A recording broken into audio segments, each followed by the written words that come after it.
Assalamu alaikum wa rahmatullah.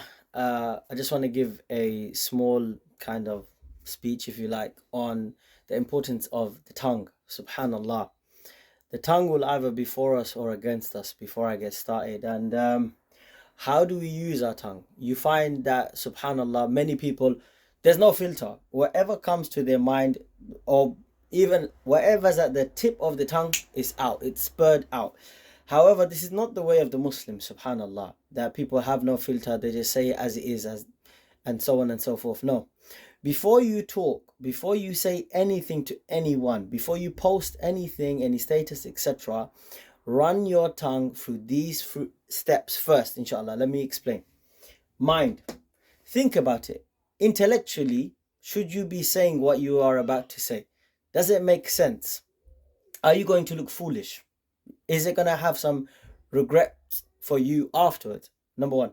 Number two is your heart.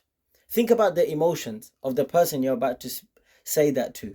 Is it going to affect them in a bad way? Is it going to hurt them? Is it even going to affect your own emotions? So think through your heart emotionally, that is this the correct thing for me to say? But your mind first, because that's the place of intellect. That's the place where you process what is better for you, what is right and what's wrong. And then the heart is more for emotions, where you have that passion, etc., for what you're about to say. Number three, sieve it through your tongue, sieve it through the hadith, where the Prophet said, Man ra'a munkaran falyughayyir biyadih, ila akhir al-hadith, that whoever of you sees evil, let him stop it with his hand, and so on and so forth. And if he's not able, then with his tongue, and if he's not able, then with it, let him at least hate it with his heart. That's the weakest of iman. So run it through this hadith. However, many people quote this hadith of whenever you see evil, you must do something about it. It's not necessarily the case. Let me explain. Because this hadith, as all hadith, has a sharh, has an explanation. So let me explain. So firstly, did you see the evil for you to talk? Did you actually see it? Are you sure it was present? Did it actually happen? And also from this hadith also is the wisdom, yeah? In the sense that, do you have actual authority, or is it going to get you in bigger trouble if you was to say something?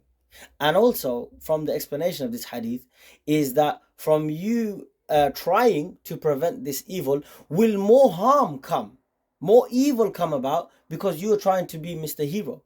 So this hadith also expects that of you, that you are able to weigh out the pros and cons. Will it cause more harm and evil in reality?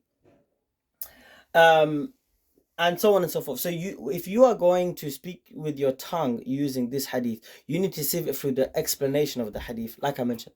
And the next one that I want to mention is the hadith that Man kana yu'minu billahi wal yawmil akhir falyaqul khayran aw liyasmut, that whoever believes in Allah and the last day, let him speak good or remain silent. Shh.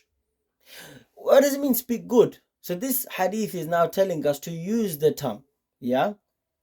However, it must be only in good. Meaning what? Your tongue without second thought in the dhikr of Allah, firstly, glorification of Allah, yeah? And secondly, what is defined as khair, as good in this hadith, is when you are with people, are you saying words of encouragement to them? Are you uplifting them? Are you taking off their anxieties and depressions and hardships through your word? They should be beautifully imparted. They should be articulated for the sake of the person. They should be of an uplifting nature for that person.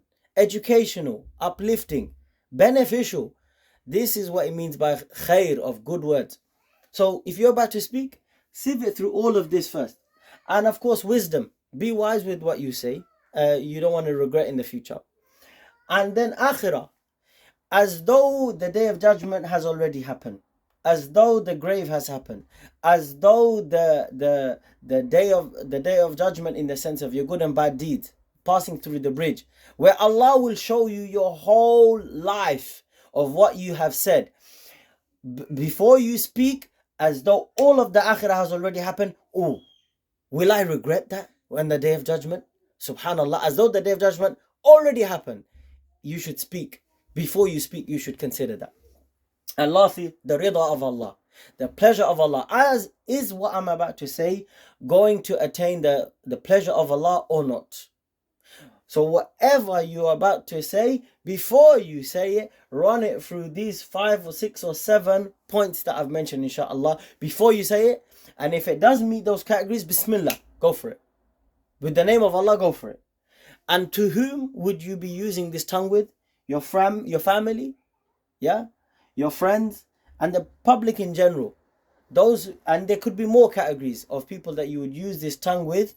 So ask yourself before you speak to these categories and more, has it gone through these categories, inshallah? May Allah allow us to use our tongue so that it is for us on the Day of Judgment and not against us on the Day of Judgment. Ameen.